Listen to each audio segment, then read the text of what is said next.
मरूद के दरख्त पे बाग में था कुंसला, तो तरहता खशी से गाता था नगमा नया।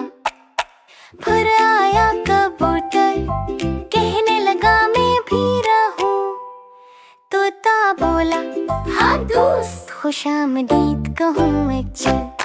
दोनों खिले हंसे उड़े नीले आसमान, फूलों पे गाते करते शकरे रहमान।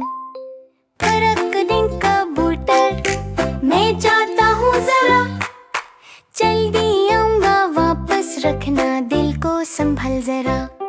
तोता बोला हाँ दोस्त जाओ खैर से, मैं रहूंगा यहाँ यादों की कैद में।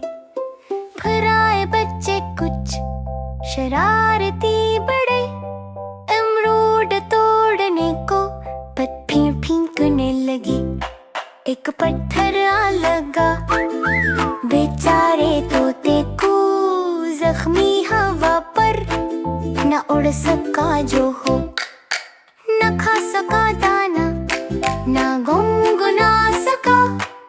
अकेला था जब बस तड़पता रहा।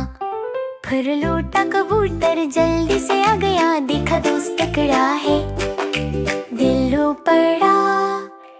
उठाया इसे प्यार से परों से सहलाया, गून सिला में रखा दान भी खिलाया।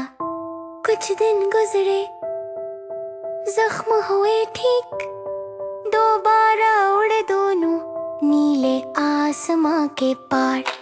अब हर रोज गाते हैं खुशी की तान, दोस्ती है सबसे प्यारा सामान। Don't forget to subscribe to Kids Teacher Pack. We really appreciate your support.